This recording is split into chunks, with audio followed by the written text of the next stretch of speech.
Has 8 o'clock, so let's go ahead and get started. Good morning, everybody. So we had an asynchronous class last time simply because I was worried that the hurricane was going to move a little further west than it did, and that everybody was going to be scattering and going to help family and do the things that you typically do during a hurricane. So this is only our second face-to-face meeting, and we're getting close to midterms. I want to talk just a moment about midterm. Obviously, in this class, we have no exams, so you don't have to worry about a midterm exam. And the way that you'll receive your midterm grade is simply by all of the assignments that have been due up to that time and have been graded will be used to calculate your midterm grade. So those grades will be posted in SOAR. I don't have a column in Canvas for midterm grade, so you'll need to look in to your SOAR account to see what your midterm grade was. I also want you to know that regardless of what your midterm grade is, you still have room to improve and to do better. So if you don't have the grade you want at midterm, feel free to reach out to me and we'll discuss it and see what you need to do to get to where you want to be. Any questions about midterm? Okay, good. So what I want to talk about real quick before we jump into today's work is a couple of assignments that you have coming up. Obviously, you have the personalized semester by semester guide that's due tonight by 11:59. I've noticed many of you have already put that assignment into your Canvas shell, submitted it to me, and so I want to thank you all for that. You will get feedback on that, so it's going to take me a little longer than typical to grade it, because I'm going to look at each one of them in quite a bit of detail and provide you feedback. Now, I intend to grade it pretty leniently. I'm really looking for, is it complete? And then I'm going to provide some feedback, some high-level feedback to you about your semester-by-semester guide. But then I want you to be able to, I want you to print that out or as a PDF or whatever you need to do and take it to your first advising session with your advisor as you get ready to prepare for the spring. You all need to have a conversation with your advisor about what you've placed where. I'm not going to get into that kind of detail, okay? Unless I see something that's just completely, we never offer that course at that time, I'll let you know that. But that's what we're going to do. And so it's very, very important for you all to have that when you go to that first advising session, because that's going to be the tool that you all use to really have a good conversation during advising. Advising should be more to you than just course scheduling, okay? And so the course scheduling part of your advisement session should be pretty quick. But, that whole point of that personalized semester by semester guide is also to capture your external activities, things that you're doing, the work that you're doing, your time management. All of that kind of stuff needs to be discussed with your advisor so that you can be set up for success in our major. Any questions about that? I know several of you have sent me some emails asking questions, and I hope I've answered everybody's questions. If not, please reach back out to me again, and I'll be happy to answer that, okay? All right. We also have these virtual activities participation, okay? And one of those is going to be due on October 21st. So you really have 4 virtual activities. The first one is your first one-on-one with me. Then you'll have a second one-on-one with me later in the semester as we get ready to wind down the semester. We'll have a second one-on-one. But then you've got to come up with 2 additional virtual activities that you attend, okay? I have put in the Canvas shell a list of seminars that our department puts on every Friday, or almost every Friday, that you can attend and complete for your virtual activities assignment. You can use that for one. What are some other potential virtual activities that you might think of that you might want to do for your fourth one? Could I count like one of my honors form elective events? Now, it was pre-recorded though, but it like talked about artificial intelligence and how related could that be kind of another one? I'm going to be pretty liberal with what I accept this semester. In the past, I wouldn't have counted honors events because those are part of your honors program. But it's just limited what you have available to you now because of COVID. So, yeah, I'll count that. Anything else? Student what? Yeah, student ACS meeting would certainly count.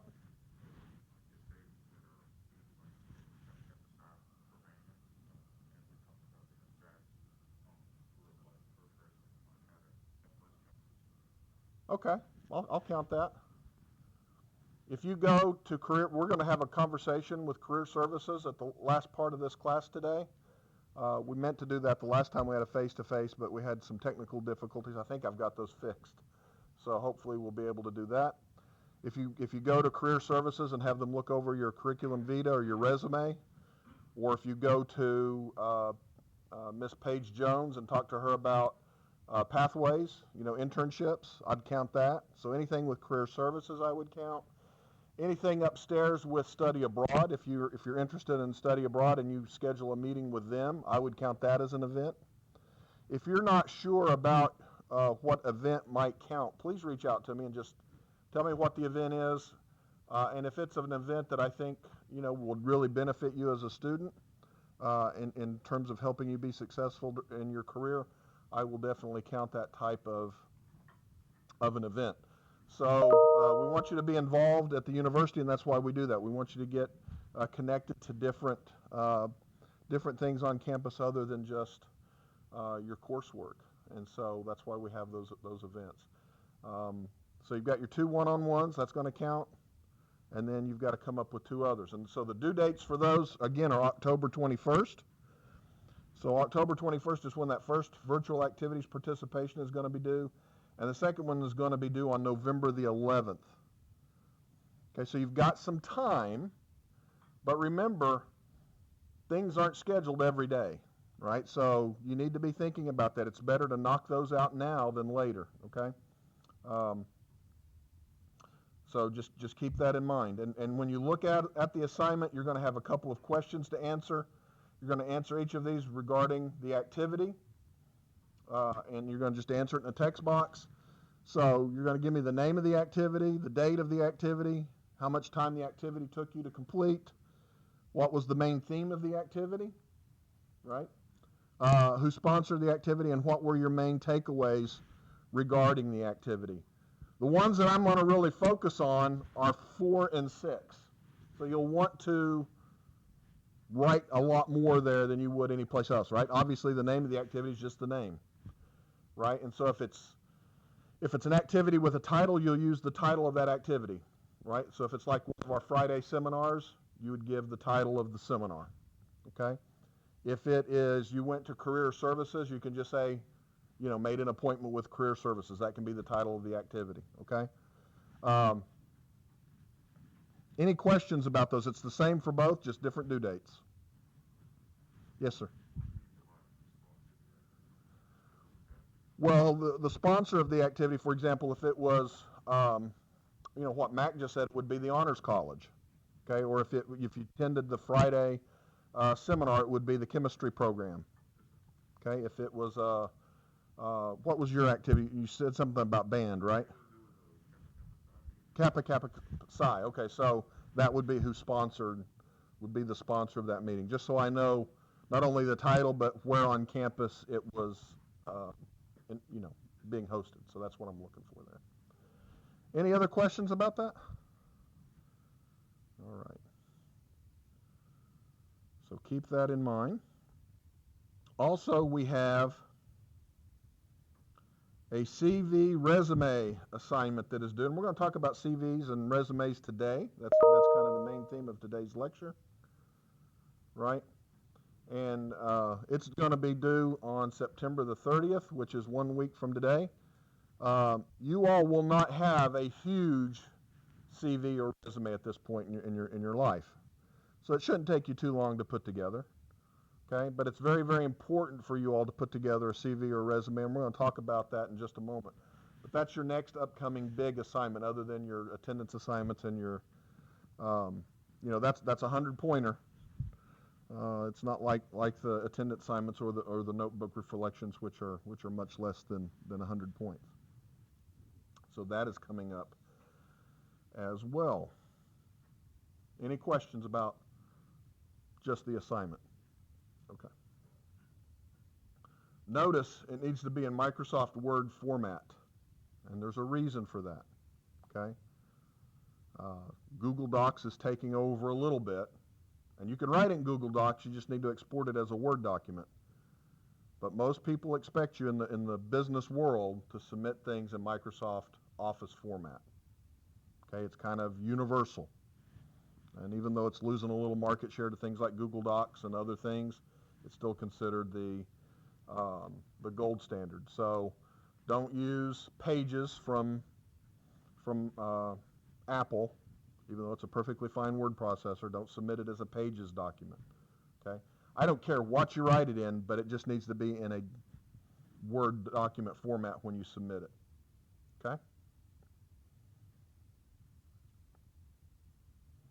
So let's go to our modules for today. Oh, and by the way, there's the links to the virtual events. There are the links to our seminars at the University of Southern Mississippi. So some of these have, the titles haven't been published yet, so I can't really go through a whole lot with you on that. But I can tell you that this one coming up this Friday on the 25th is by Greg Butler, who is the CEO of Oakwood Chemicals. So if you're interested in the business side of science, that might be a good one to attend, because you're going to hear an awful lot about an individual who is an administrator at a company, and so has a chemical background and developed, should be Oakwood, not Oakland. I don't know why they typed Oakland in there. And then the following week is going to be Dr. Yanlin Guo. He's from USM. He's a biologist. He's going to be talking about some biochemical kind of things.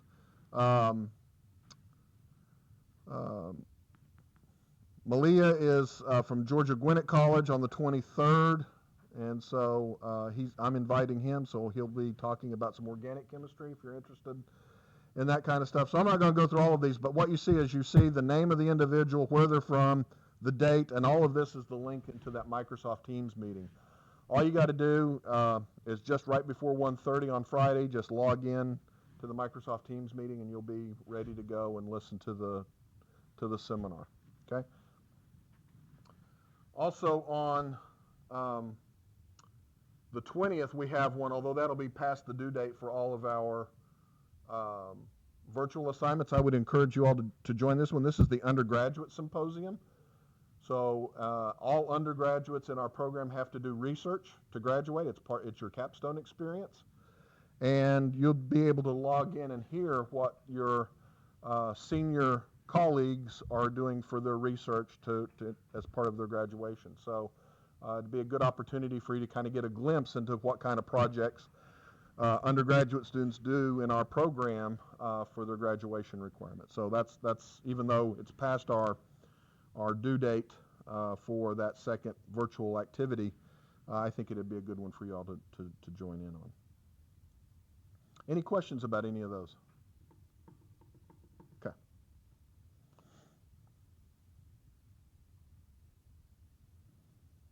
All right. So before we go in and start talking about CVs, I want to talk about the two reading assignments from Chemical and Engineering News. The first one was on Pfizer's COVID-19 antiviral heading to clinical trials. Okay. These molecules, okay, they're fairly small molecules. What did you all take away from this? What was kind of the main theme other than they're heading to clinical trials? What is a clinical trial? Does anybody know?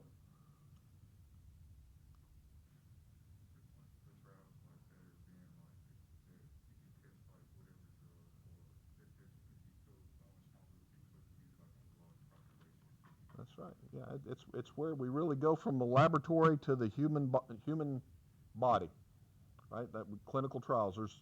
typically 3 phases of clinical trials: phase 1, phase 2, and phase 3. The populations get larger as you move up the clinical trial area. The number of drugs that fail at each stage of clinical trials is huge. They can spend $1 billion easy on a drug that will fail by clinical trial 3. Okay, so there's a lot of money invested by drug companies into getting drugs to market, and a lot of testing. And kind of the unique thing about COVID-19 is we've kind of accelerated this process in a way, right? Because it's a pandemic. The FDA has relaxed some of its rules and regulations on clinical trials, for better or worse. The fact of the matter is we're in a situation, again, where it's a pandemic situation, and they felt it necessary to do that. I don't really care that you understand a whole lot about the structure of the drugs yet. You will learn that as you move up in your chemistry education. You'll start learning more about structure when you get to organic chemistry. These are organic molecules. Some would even call them biomolecules. Small biomolecules that inhibit a particular protease that the virus uses to assemble itself. Right? So if we can take away some of the machinery that the virus is using to build itself up, we should be able to target that particular virus and minimize the spread of COVID-19. What was the main takeaway, though, other than all of that stuff? To me, it was that it's not a completely new molecule to research. They kind of picked it up from a decade and a half ago. Yep, for what? Do you remember? SARS. That's right, SARS. So this was a molecule that they were trying to develop for the treatment of SARS.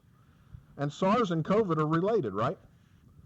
And it just happens, if I remember my reading correctly, right, that by the time they got this drug about ready to test and do a bunch of stuff with, SARS had kind of run its course. And so they didn't invest much more into developing it for that purpose. However, they kept it in their library, and that's one of the things that's very, very important to understand, is that scientists typically do not get rid of the things that they make. They usually keep samples for long periods of time for just this type of thing. Scientists are very good at a couple of things. We're hoarders in a lot of respects, as are the chemical companies and the drug manufacturers. Okay, they put a lot of money into developing a molecule, and they have no idea down the road what it might be useful for, right? And so as COVID came on board, they had all these molecules that some of them had worked in the past for other things. Some of them may have been active drugs. Some of them may have not, and they were doing what they call screening. They were applying these molecules to the tests that they had to see if anything had a hit, and it turns out that these molecules did have a hit. And so now they're getting ready to move that on to clinical trials. One of the things that you need to know about the drug business, there is no one magic bullet. In popular media, you all hear, if we could only find the cure for cancer. There will never be a cure for cancer. There may be cures, there may be treatments, but you'll notice that the difference that I'm using is the singular versus the plural, right? We need to have multiple drugs in our quiver, if you will, to go after a single disease. Can anybody think of why that may be the case? Yeah, resistance. We all have different genetic makeups. How you react to a drug is going to be different than how you react to a drug versus how you react to a drug, even though we're all trying to treat the same illness. And so we need a slew, if you will, of drugs that can potentially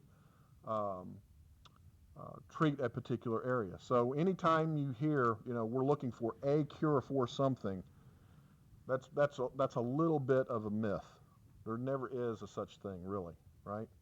I mean, even things that we have cured in the past, they're still doing research on some of those things. Probably not as much as they had, because resistance will come up. You know, penicillin they used to think penicillin was the cure-all, right? Now we have penicillin-resistant microbes. So we have to make additional penicillin-type molecules, etc. Same thing with antivirals. So rarely is it the case that you're going to have a single solution to a problem in the pharmaceutical world. Okay. So I thought it was kind of timely. You know, we're all dealing with COVID-19. We're all hoping that we have a vaccine. Clearly, this is not a vaccine, right? This would be something that you would use to treat somebody who has contracted COVID, right?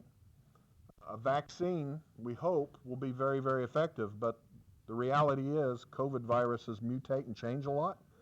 Chances are we will have to have multiple types of vaccines and multiple types of treatments for this particular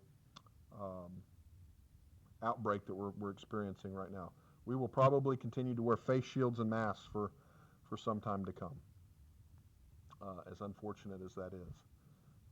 That's probably going to be the reality, even when a vaccine comes about. So something that we all need to keep in mind, and a lot of the chemical literature these days is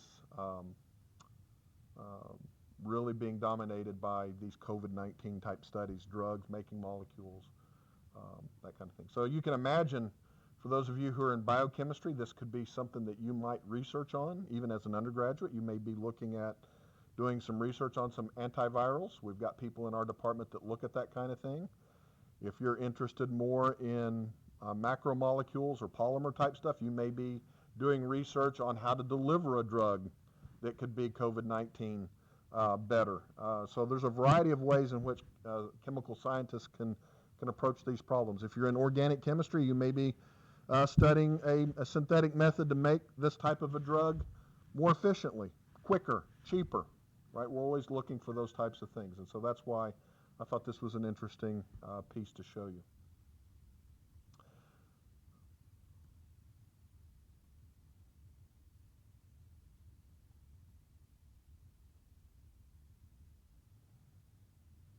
The other one that I had was also on drugs. This is on vancomycin. This is the structure of vancomycin. Does that look simple or complicated? That's a pretty complex molecule. It has a lot of structural elements to it. I don't expect you to know all of those structural elements yet. That's not the point.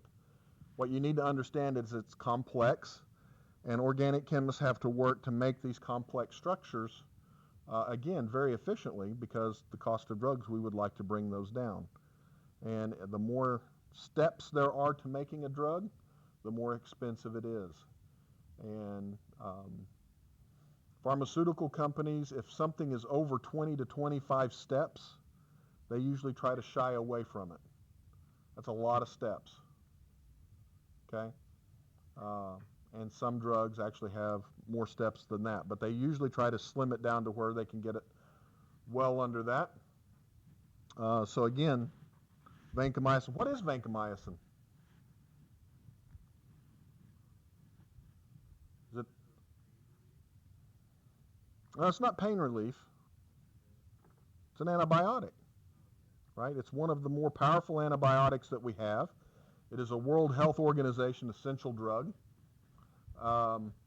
And it's also fairly expensive to make, but it is considered by some to be one of the last lines of defense for a variety of infections that you might get. And there are bugs that are vancomycin resistant. Okay, so again, being able to study how to make the molecule, but also how to make variations of it so that we can fight the antibiotic resistance is very, very important. So Dale Boger at the Scripps Research Institute in California did this. He's actually a fairly famous organic chemist, has had several of these types of things in his career where he has worked on the syntheses of very, very important molecules. And so, Again, just an example of where chemistry really intersects with our everyday life, where it intersects with our health, our wellness. You don't have to go to medical school to be involved in healthcare. You can be a scientist and study organic synthesis and biochemistry and analytical chemistry. We need all of these areas to come together in pharmaceutical companies and in pharmaceutical research institutes to develop a drug. It's not just a chemist. You have chemists, you have mathematicians, you have physicists, you have biologists, you have information technologists, all coming together to work to really make a handful of molecules that can then be marketed to the general public to improve health. So pharmaceuticals and pharma is a multidisciplinary industry. Okay, I want you to know that. And if you're interested in that kind of thing, we actually do have a course called Medicinal Chemistry. It's Chemistry 451, I believe. I used to teach it. I don't teach it anymore. But it is all about the drug discovery process, the various clinical trials that a drug has to go through, how some simple drugs anyway are prepared and synthesized and put together from simpler molecules. So if that's something that interests you, that's something that you might want to think about in your semester by semester guide for one of your electives as you get into your junior and senior years in your studies. It's a fun class. A lot of students really like it because it's so much closely related to your desire to go to medical school and that kind of thing. So highly recommend it. Any questions about that reading? No? Okay.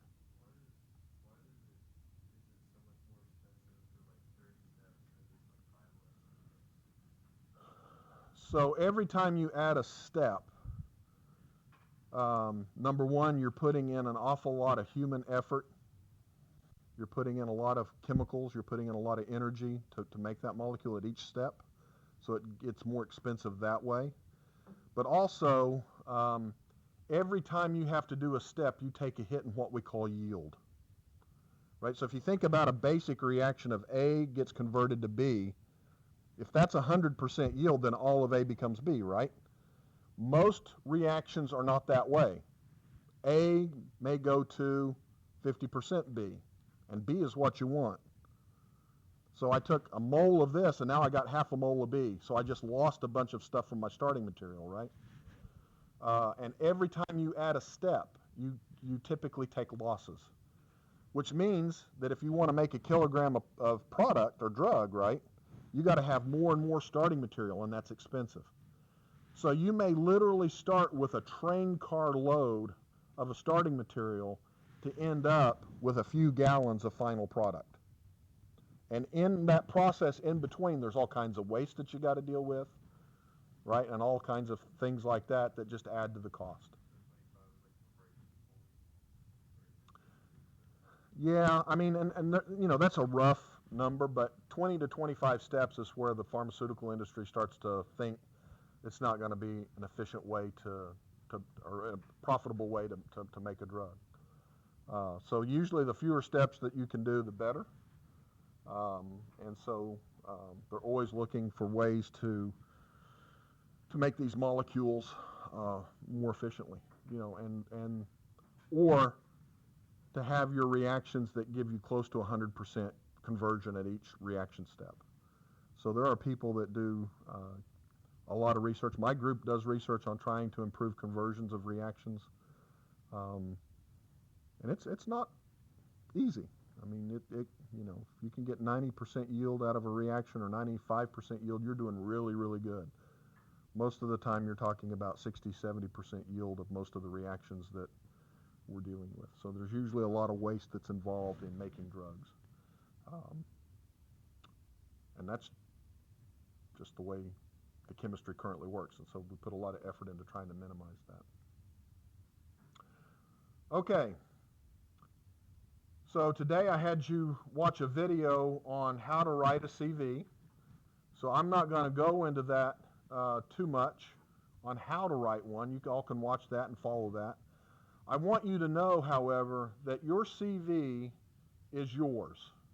It needs to be personalized. right? Your CV will not look the same as your CV. But there are some things to avoid when putting together your CV. A CV is a curriculum vitae, and a resume is a resume, right? What is the difference between a CV and a resume? Do anybody know?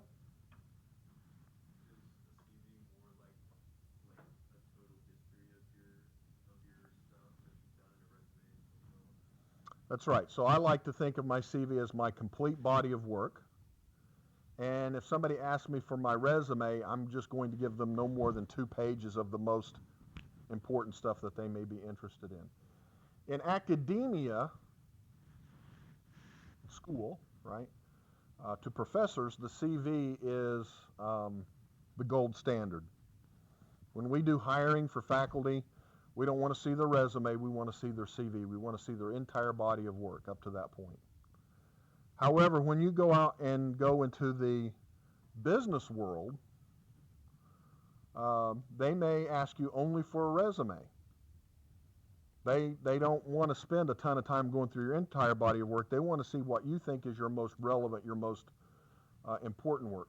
And so if you have 2 job interviews, you may have 2 different resumes that you present at each one of those job interviews, right? One of your job interviews may be, I don't know, let's say for retail, and one of your job interviews may be for something that's technical.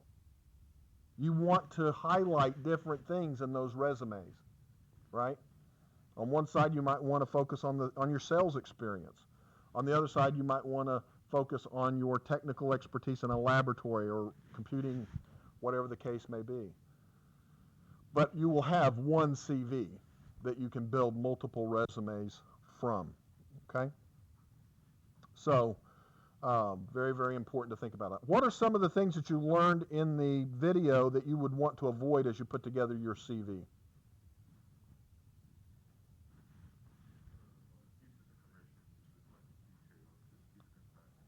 Yeah, you definitely want to keep it concise.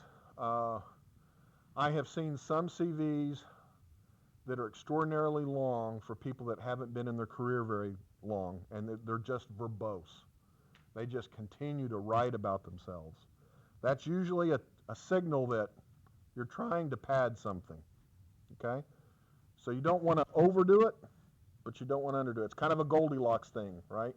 The porridge needs to be just right. So you want to give enough detail that a person in the area can understand what you've accomplished, but you don't want to bore them to death with a ton of reading either, okay? And I've seen it, definitely people that just go on and on about themselves, and you're like, oh my gosh. You know, they need to get over that and just get to the point. What else did you learn to avoid in putting together a CV or a resume?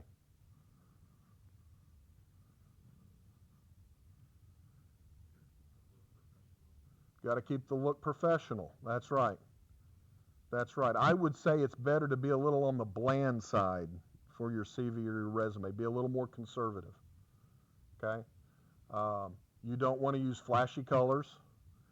You need to remember that people are red-green colorblind, so don't use things like red and green. Okay? You want to keep those types of things in mind. People will typically just use black and white. They will keep some bolding, maybe. They may italicize. They may underline to highlight some important things. But you need not go through and make something red that you're trying to make stand out, okay? You just don't, you want to minimize your use of color, okay? Keep it fairly straightforward, okay? What else?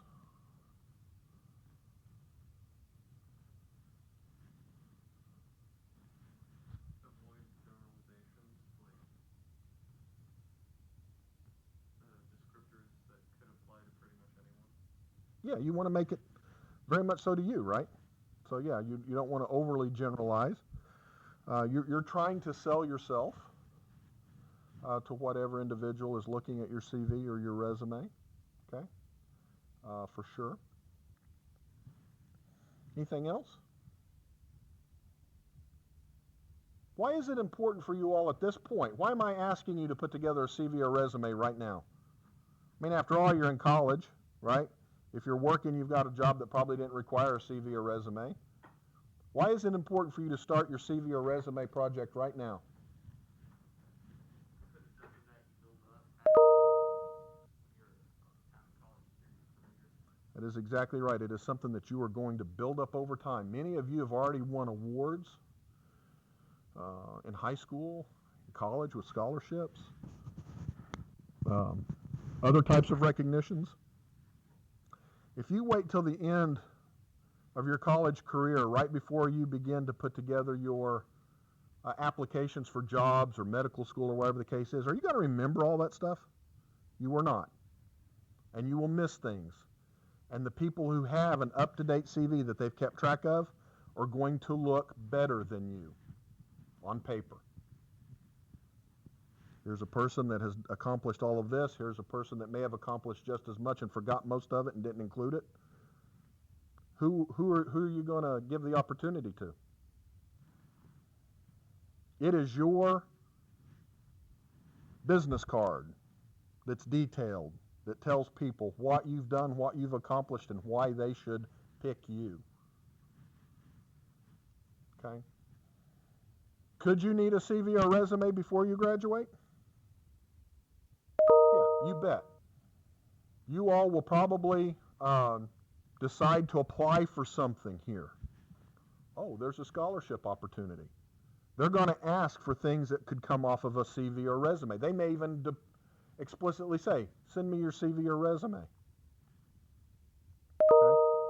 And so you need to be able to derive that, I mean quick.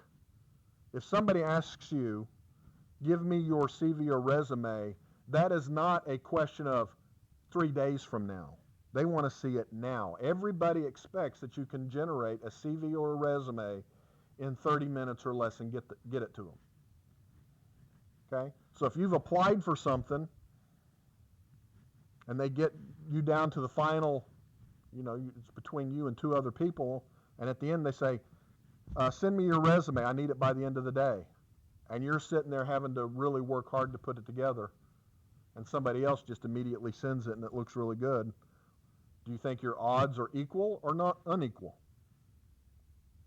Probably not equal, right?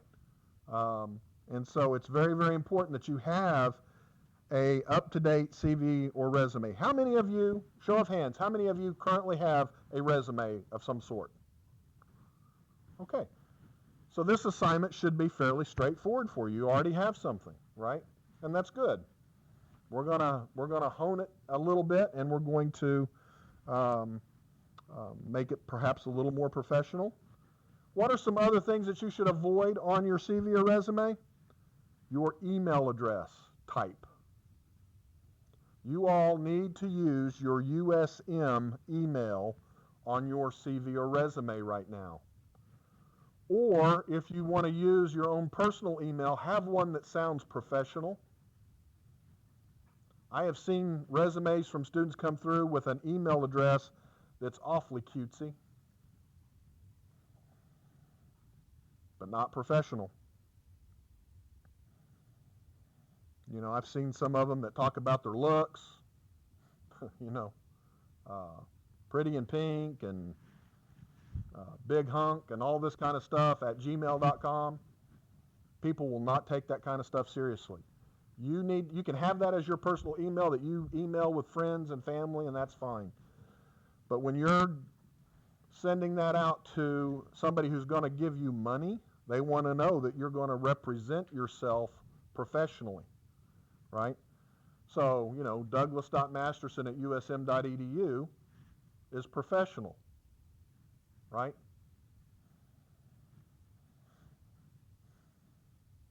Weekendangler@hotmail.com is not. Okay? I'm not a weekend angler, but I mean, something like that. You see things like that all the time. Or, soccerfan101@gmail.com. That's not going to be giving you a professional appearance. You will also want to include on your CV or resume anything in terms of your professional social media. We're going to have a section this semester on talking about your social media. It is very important for you all to understand that right now, when you get on social media, you need to be thinking about how you represent yourself. Different than when you were in high school. I'm not saying you can't have fun. I'm not saying you can't post certain pictures. But you need to remember that this stuff can come back and haunt you for years. And every employer looks at it. And you may say, well, that's not fair. If you put it out to the public, you are by default giving permission for people to look at it. You have not kept that private. So it is very important that when you put together a CV or a resume that you not use your personal Facebook or Instagram account listings that might have some things that you wouldn't want an employer to know. Yes, you have freedom of speech, but you don't have freedom from the consequences of that, and you need to keep that in mind. So as you think about putting together that application for medical school, pharmacy school, graduate school, or a job, those people are going to go out and they're going to do a quick little Google search, and they're going to ask, how does this person represent themselves to the public? Okay? They do it. Whether they should or not is another question, but you put it out to the public and it's open and available to look at. So you need to start thinking about that today. I'm going to show you my abbreviated CV. I didn't print it all out. My CV is about 30 pages long. But I'm 48 years old. I've been doing this for a long time. My CV should be long. Your CV should probably be somewhere around 4 pages. Your resume needs to be about a page, more or less, okay? But what I want you to know,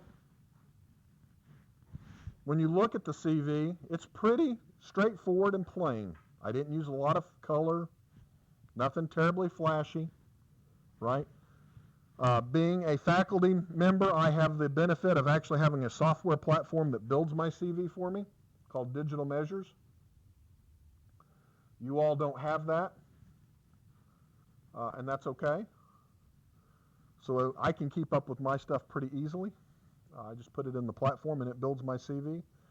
But what you will note, at the very beginning, you want to put in your contact information, your information, right? My email address, all of that. You can even put your phone number. That's fine. Notice that I've used my professional USM email. I've got my professional positions. I've got my education listed. Some people will reverse that and list education first. Perfectly fine. I'm at a point in my career where people want to know my professional positions over my education because they know I'm a professor. I've got a PhD. So they're going to be interested right off the bat, what positions has this individual held during the time that he's been employed? For you all, it's probably going to be exactly the opposite. You're going to want to list your education first and then your positions. Most of you probably have held lower level positions in jobs at this point, right? It's not going to be as relevant as your education is at this point, especially if you're applying for something like a scholarship. Okay? You'll notice that I left off my high school education. You all will include it at this point. Okay? You'll notice that I've got my professional memberships, things that I'm involved in. All of the societies that I belong to. My awards and my honors, I have listed those. Okay? And I abbreviated this going back not all the way to when I was in high school, but I actually have all of my awards, including all the scholarships that I got when I was in high school. Now, did I include, I didn't get the perfect attendance award, but if I got the perfect attendance award, would I have included that? No. But anything that was directly related to college when I was in high school, it's still on my CV. Okay? My publications are listed. You probably don't have publications at this point. You won't include something like that. Okay? And so that is in there for you all to look at to get an idea of how to put together your own CV that's going to be used for your assignment. Any questions about that? Yes, sir.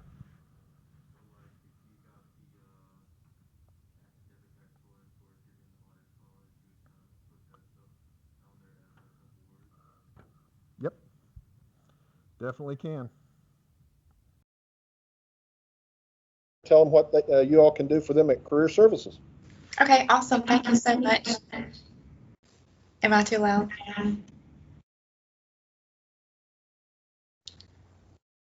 Yeah, there you go. Okay, thank you. Like you said, my name is Christy Feller. I'm a career counselor here at Career Services. And so today, just real quick, we're going to talk about resumes and CVs. And can you see my screen? I've already shared it. We can, yes. Okay, awesome. Okay, so real quick, so some of the services that we do offer here at Career Services is we can always help you with writing a resume, critiquing a resume, cover letters, choosing a major, changing a major, job search strategies, helping you practice mock interviews.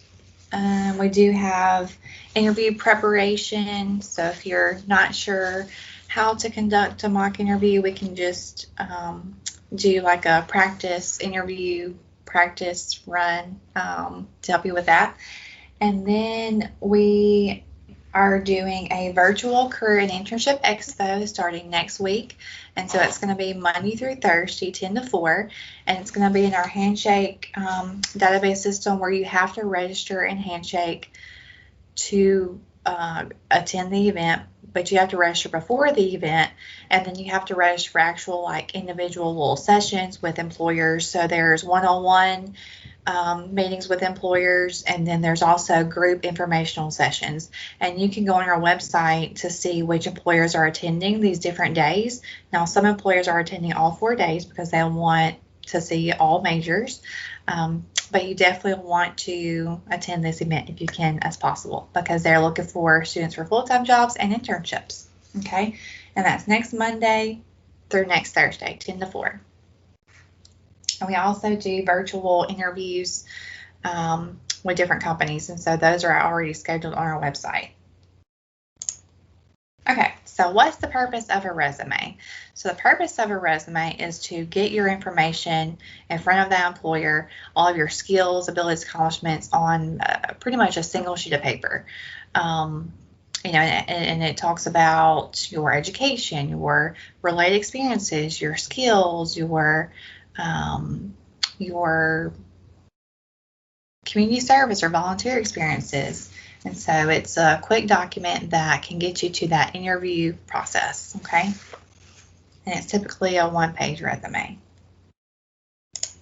So some of the examples of a resume, some of these can actually go in your resume, but I would not put all of these in your resume. But typically you would have your education more at the top because you're still enrolled in school. Any certifications that you have obtained is really good. If you're certified in CPR or AED or anything like that, that's really good to put on there. And you want it to be most recent first on your resume. So you want to have the University of Southern Mississippi, your degree, GPA, that's a 3.0 or above. And then if you went to a community college, have a space and then put that information on there as well. And so you want to be really consistent all the way down where an employer can read your resume within 15 to 30 seconds. Maybe you did a study abroad experience. An employer loves seeing that on their resume because a whole lot of students don't get the opportunity to do that. And it lets them know that you kind of like to take risks and you experienced something new that maybe other students haven't. Related coursework could go on your resume. If you don't have a whole lot of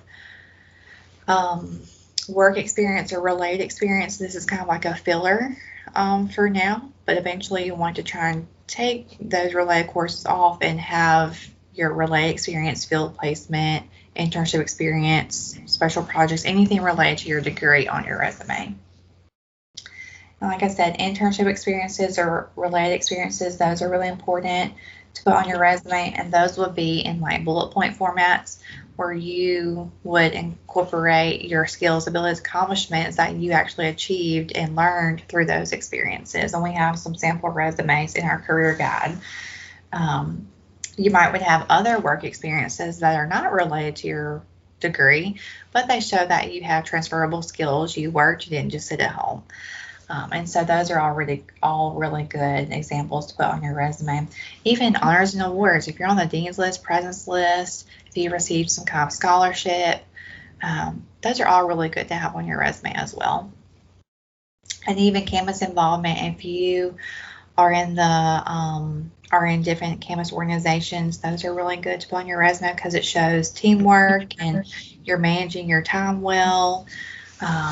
If you have a good GPA, if you are a leader in any of those organizations, bold that because employers want to see that. So if you tend to hold a leadership position in a campus involvement, then you're probably going to hold some sort of leadership role or be a leader in your work experiences as well. Community experiences and volunteer experiences are really good as well. You want to show employers that you're not just all into yourself and that you're willing to give back to others. And so if you are consistently doing something, you want to put the number of hours on your resume. And so that shows the employer that you didn't just do something for 1 hour, but maybe 15, 20 hours, and that's a big deal. Okay. So these are some samples from our career guide. So we have Sarah Student over here on the left, and then we have Edward Beaker over here on the right. And you can see these are very, very easy to read.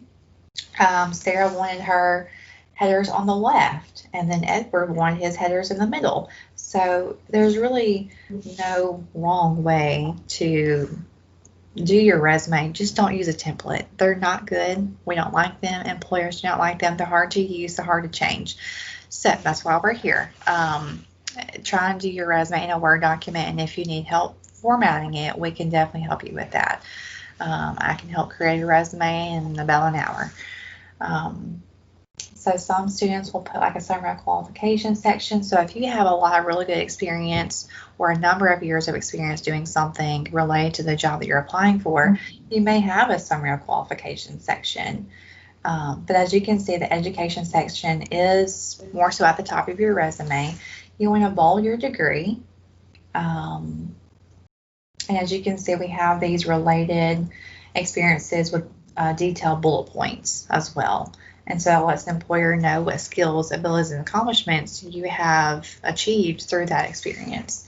And these are just action statements on your resume. They're not full sentences, so you don't need periods. Okay, so we're going to move on real quick. So the purpose of a CV.